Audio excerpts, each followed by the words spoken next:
মনে রাখবেন 14ই ফেব্রুয়ারি থেকে নিষেধ করে লাভ নেই, কারণ 14ই ফেব্রুয়ারি ওই সকল মানুষ যায় যারা তাদের রবকে বোঝেনি। মনে রাখবেন, আমি আজকে রবের সাথে পরিচয় করে দিয়েছি এদের। এরা যদি মনে করে 14ই ফেব্রুয়ারি যাবে আর ওদের মৃত্যু হবে ওই অবস্থায়, আর তাদের কোন ওলি মুর্শিদ আছে যে তাদের কবরে যাবে 14ই ফেব্রুয়ারির ওই নষ্টাপনা নোংরা এবং অশ্লীলতার ওখানে গিয়ে তাদের কবরে গিয়ে কেউ তাদের রক্ষা করবে, ওলি আর মুর্শিদা আছে, আমি আর আপনি কি করতে পারি?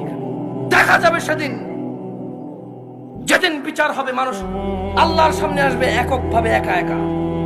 সেই দিন দেখা যাবে ইয়াউমা ইয়াফিরুল মারউ মিন আখিহি, যেদিন মানুষ পলায়ন করবে তার ভাই থেকে, ওয়া উম্মিহি ওয়া আবিহি, তার মা আর তার বাপ থেকে, ওয়া সাহিবাতি ওয়া বানি, তার ছেলে এবং তার সন্তান থেকে।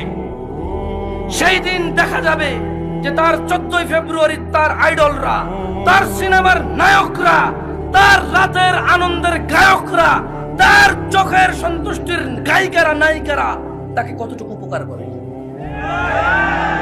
ওকে আমি 14ই ফেব্রুয়ারি থেকে নিষেধ করব না। আরে ওর ঈমানই নেই, ও মুশরিক, ও আল্লাহর সাথে শিরক করে 14ই ফেব্রুয়ারি কি আবার এখানে?